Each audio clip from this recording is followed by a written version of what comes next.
नमस्कार, मैं doctor Anamika, gynae and fertility consultant from Midas clinic. आज हम चर्चा करने वाले हैं हेमरेजिक सिस्ट के बारे में। हेमरेजिक सिस्ट क्या है, कैसे बनता है, इससे आपको क्या सिम्टम्स हो सकते हैं, क्या इससे इनफर्टिलिटी, मेंस्ट्रुअल इरेगुलरिटी या मिसकैरेज हो सकता है और इसका इलाज कैसे करना है। हेमरेजिक सिस्ट एक तरह का फंक्शनल सिस्ट है। फंक्शनल सिस्ट क्या है, ये समझने के लिए पहले अंडेदानियों के फंक्शन को समझते हैं। आपके शरीर में बच्चेदानी की दोनों तरफ एक एक अंडेदानी है। हर महीने इन अंडेदानियों में एक डोमिनेंट फॉलिकल बनता है, कभी राइट की तरफ कभी लेफ्ट की तरफ। जो ये डोमिनेंट फॉलिकल है, ये एक पानी से भरे गुब्बारे की तरह है जिसके अंदर एक अंडा होता है और जब ये फॉलिकल लगभग 18 से 20 mm का हो जाए तो ये फूट करके उस अंडे को रिलीज कर देता है।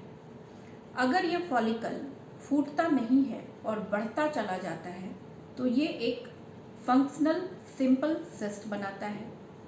अगर ये फॉलिकल फूटता है और इसके अंदर ब्लड सिक्रेशन जमा हो जाए तो ये एक हेमरेजिक सिस्ट बनाता है, यानी एक फंक्शनल सिस्ट जिसके अंदर खून जमा है। अब हमने जान लिया कि हेमरेजिक सिस्ट बनता कैसे है, तो अब नज़र डालते हैं कि इससे सिम्टम क्या हो सकते हैं। कभी कभी ये बिल्कुल एसिम्टोमेटिक होता है। एक रूटीन अल्ट्रासाउंड में हमें पता चलता है कि एक सिस्ट है लेकिन कोई सिम्टम नहीं आ रहे हैं। कुछ महिलाओं में जब वो अपने मासिक में देरी के कंप्लेंट से हमारे पास आती हैं या इरेगुलर साइकिल के कंप्लेंट से आती हैं तो हमें ये सिस्ट मिलता है।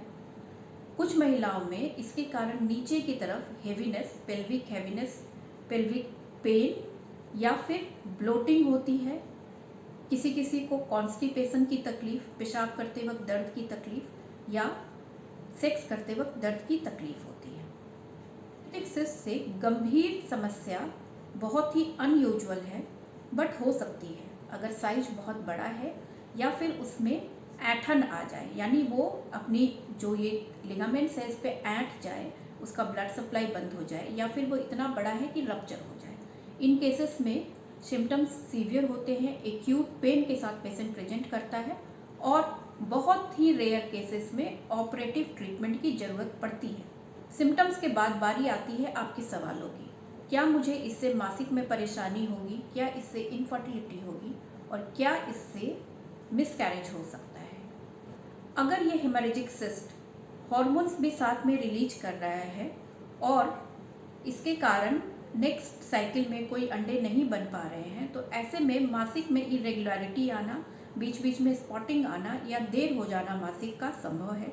और ऐसे केसेस में ओवेरियन एंड एंडोमेट्रियल साइकिल के डिसरप्शन के कारण इनफर्टिलिटी भी संभव है जो कि टेम्पररी होगी, क्योंकि यूजुअली 6 से 12 हफ्ते में ये हेमरेजिक सिस्ट सेल्फ हील कर जाता है।